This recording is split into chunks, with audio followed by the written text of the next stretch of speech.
ఖమ్మం జిల్లాలో ముందుగానే వేసవి తీవ్రత మండుతోంది. పగటి ఉష్ణోగ్రతలు 37.2 డిగ్రీలకు చేరింది. భూగర్భ జలాలు అట్టడుగుతున్నాయి. ఇక నాగార్జున సాగర్లో నీటి మట్టం గణనీయంగా తగ్గడంతో ఎడమ కాలువకు నీరు విడుదల చేయలేమని నాగార్జున సాగర్ బోర్డు ఇంజనీర్లు తేల్చి చెప్పేశారు. అన్ని గ్రామాల్లో వెంటనే బోర్డు చేతి పంపులకు మరమ్మతులు షిప్పింగ్ చేయించాలంటూ ఆదేశాలు ఇచ్చారు. భూగర్భ జలవనరుల శాఖ ప్రత్యేక మొబైల్ వ్యాన్ల ద్వారా వ్యవసాయానికి యోగ్యమైన నీటి నాణ్యత, భూగర్భ జలాల జాడలను అన్వేషిస్తుంది. జిల్లా వ్యాప్తంగా జియాలజిస్ట్, హైడ్రాలజిస్టులతో పరీక్షలు నిర్వహించేందుకు ఉపక్రమించింది. దీనికి సంబంధించిన మరింత సమాచారాన్ని ఖమ్మం నుంచి మా ప్రతినిధి ఉపేందర్ అందిస్తారు. రాష్ట్రంలో వేసవి సమీపిస్తున్న నేపథ్యంలో తెలంగాణ రాష్ట్ర ప్రభుత్వం నీటి ఎద్దడిని కూడా నివారించేందుకు ప్రత్యేక కార్యాచరణ కూడా చేపట్టిన పరిస్థితి కనిపిస్తుంది.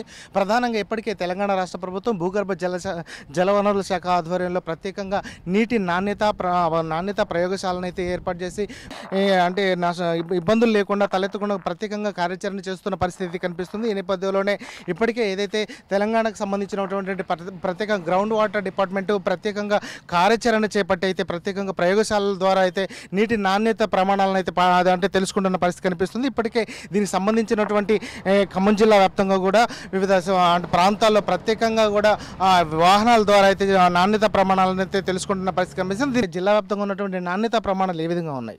జిల్లాలో నాణ్యత భూగర్భ జలాల పరంగా బోర్ల బావులలో మేము శాంపుల్స్ తీసుకుంటున్నాం సార్. మాకు ప్రత్యేకంగా ఏర్పాటు చేసిన పిజోమీటర్స్ అట్లాగే పరిశీలక బావులని ఉంటాయి సార్ జిల్లాలో. మేము ప్రతి నెల వాటిని మానిటర్ చేస్తూ సంవత్సరానికి 2 సార్లు వాటర్ క్వాలిటీకి శాంపుల్స్ కలెక్ట్ చేసి హైదరాబాద్కి పంపిస్తూ ఉంటాం సార్. అయితే దాంట్లో మనకి అంటే మేము ప్రత్యేకంగా ఏర్పాటు చేసిన బావులు పిజోమీటర్స్ పరిశీలక బావుల నుండి మాత్రమే నమూనాలు సేకరిస్తాం సార్. సో గత ఈ 5 ఏళ్లలో 10 ఏళ్లలో జిల్లాలో ఏ విధంగా క్వాలిటీ ఉందని ఒక హిస్టారికల్గా మన డాటా తీసుకొని మనం కొన్ని గ్రామాలలో ఏమవుతుందంటే కొన్ని మనకు ఫ్లోరైడ్స్ కానీ నైట్రేట్స్ కానీ హెచ్చుతగ్గులు అబ్నార్మల్గా చూపిస్తున్నట్టు. సో అలాంటి ప్రాంతాలను గుర్తించి మనకు ప్రత్యేకంగా మా తెలంగాణ ప్రభుత్వము భూగర్భ జల శాఖ నుండి మొబైల్ వాటర్ క్వాలిటీ ల్యాబ్ను పర్చేజ్ చేయడం జరిగింది సార్ నేషనల్ హైడ్రాలజీ ప్రాజెక్ట్లో. సో అదేంటంటే ఈ వాహనము మనకి రాష్ట్రమంతా సీజన్ వైజ్ రాష్ట్రమంతా సంచరిస్తూ అట్టి జిల్లాలోని గ్రామాలలో తిరుగుతూ మన వ్యవసాయ బావులలో నీటి ప్రమాణాలు ఏ విధంగానని మనకు టెస్ట్ చేస్తూ ఉంటారు సార్. దాంట్లో ప్రధానంగా ఎప్పటికి చూసి ఖమ్మం జిల్లా వ్యాప్తంగా చూసుకుంటే ఫ్లోరైడ్ అంటే అటు నల్గొండ జిల్లాలో ఫ్లోరైడ్ బాధితులు ఎక్కువగా ఉన్నారు, ఫ్లోరైడ్ కూడా ఎక్కువగా ఉన్న పరిస్థితి కనిపిస్తుంది. ఆ నేపథ్యంలోనే ఆ ఎఫెక్ట్ ఇక్కడ ఏమైనా ఉందా? ఖచ్చితంగా ఇక్కడ ఏమన్నా అటువంటి అంటే లక్షణాలు అంటే ఫ్లోరైడ్ లక్షణాలు ఏమైనా గుర్తించే అవకాశం ఉందంటారా? ఫ్లోరైడ్ లక్షణాలు అంత ఎఫెక్ట్గా ఏం లేదు సార్. అయితే కొన్ని చోట్ల నైట్రేట్స్ అనేటివి కొద్దిగా ఎరువుల వాడకం ఎక్కువ ఉన్న చోట్ల నైట్రేట్స్ అనేటివి కొన్ని గుర్తించాము. ఫ్లోరైడ్ కూడా కొన్ని అంటే ఒక 1-2 గ్రామాల్లో ఉందిలే కానీ అంత ఎఫెక్ట్ అయితే ఇక్కడ లేదు సార్. అయితే అంటే గతంలో పోల్చుకుంటే ఈసారి భూగర్భ జలాలు ఏమైనా తగ్గినాయి అంటారా? గత సంవత్సరంతో పోల్చుకుంటే ఈసారి ఆల్మోస్ట్ ఒక 1 మీటర్ తగ్గినాయి సార్. ఈ సంవత్సరం మనకు వర్షపాతం లేకపోవడం ఒకటి జిల్లాలో మనకి 10% వర్షపాతం తగ్గింది. అంటే 900 mm పడాల్సిన రెయిన్ఫాల్ 800 మాత్రమే పడింది. అంటే 10% రెయిన్ఫాల్ తక్కువనే ఉంది ప్రస్తుతానికి. గత సంవత్సరంతో పోల్చుకుంటే ఈ సంవత్సరం 1 మీటర్ భూగర్భ జలం తగ్గిందండి. అంటే మేము ప్రధానంగా మీరు చెప్పండి, దాదాపుగా ఇప్పుడు నాణ్యత ప్రమాణాలు అయితే మీరు ప్రత్యేకంగా పరీక్షిస్తున్న పరిస్థితి కనిపిస్తుంది. ప్రధానంగా అంటే మీరు ఏంటి అంటే అందులో ఉన్న అవక్షేపాలు ఏమేమి ఉన్నాయని గుర్తించారు? యాక్చువల్గా అయితే మొక్కలు ముఖ్యంగా పెరగడానికి ఫస్ట్ మేము ఈ వాటర్ క్వాలిటీ ల్యాబ్లో అనాలిసిస్ చేస్తున్నప్పుడు ఫస్ట్ మేము మేజర్ అయాన్స్, క్యాటయాన్స్, ఆనయాన్స్ అనేది చేస్తాము.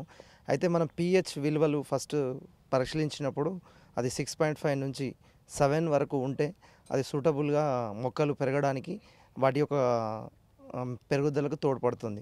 అందుకే కొన్ని చోట్ల చూస్తున్నప్పుడు pH వాల్యూస్ అనేది ఎక్కువగా ఉంటున్నప్పుడు అక్కడ వాళ్ళు నైట్రేట్ యొక్క నత్రజనిని ఎక్కువ NPKని ఎక్కువ యూజ్ చేయడం వల్ల నైట్రేట్ వాల్యూస్ ఎక్కువ ఉండడం వల్ల మొక్క తీసుకోవాల్సిన నీటిని గ్రహించకపోవడం వల్ల మొక్కలుగా సరిగా పెరగకపోవడము, రైతులు ముఖ్యంగా అదంటే మనం ముఖ్యంగా ప్రాథమిక ఉన్న కార్బన్, ఆక్సిజన్, హైడ్రోజన్ ఇవే ఎక్కువ మొక్కలకు అవసరం ఉంటుంది. బట్ అవి ఎప్పుడైతే మొక్కలు 40% ఆక్సిజన్, 40% నైట్రోజన్, హైడ్రోజన్ 20%లో ఉంటుంది. ఇవి అసలు ఈ మొక్కకు కావాల్సిన కనీస అవసరాలు. కానీ ఏవైతే నైట్రేట్ ఎరువుల వాడకం NPK ఎక్కువ యూజ్ చేయడం వల్ల వాతావరణంలో ఉండే ఆక్సిజన్ని, హైడ్రోజన్ని గ్రహించలేక మొక్కలు పంట దిగుబడి తక్కువ ఇస్తుంది.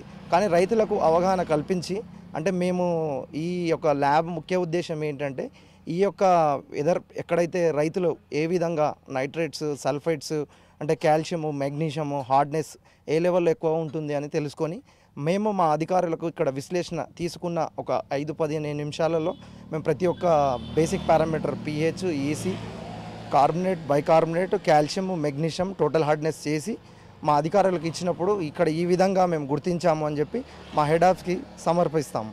ఆ విధంగా దానికి నెక్స్ట్ ఏమి తగు చర్యలు తీసుకోవాలో మా అధికారులు దాన్ని సూచించి రైతులకు మేలు కోల్పోయే విధంగా మేము చేస్తూ ఉంటాం. అంటే గ్రౌండ్ వాటర్కి సంబంధించినటువంటి నాణ్యత ప్రమాణాలు ఏ విధంగా ఉన్నాయి మాత్రం ఖచ్చితంగా తెలుసుకుంటున్నా. అదేవిధంగా ఇప్పటికే జిల్లా వ్యాప్తంగా ఉన్నటువంటి గ్రౌండ్ వాటర్ ఏదైతే భూగర్భ జలాలు ఉన్నాయో దాదాపుగా 1 మీటర్ తగ్గిపోయాయని చెప్పేసి కూడా మేము గుర్తించామని చెప్పేసి అయితే వీరు చెప్తున్న పరిస్థితి ఇక్కడ కనిపిస్తుంది.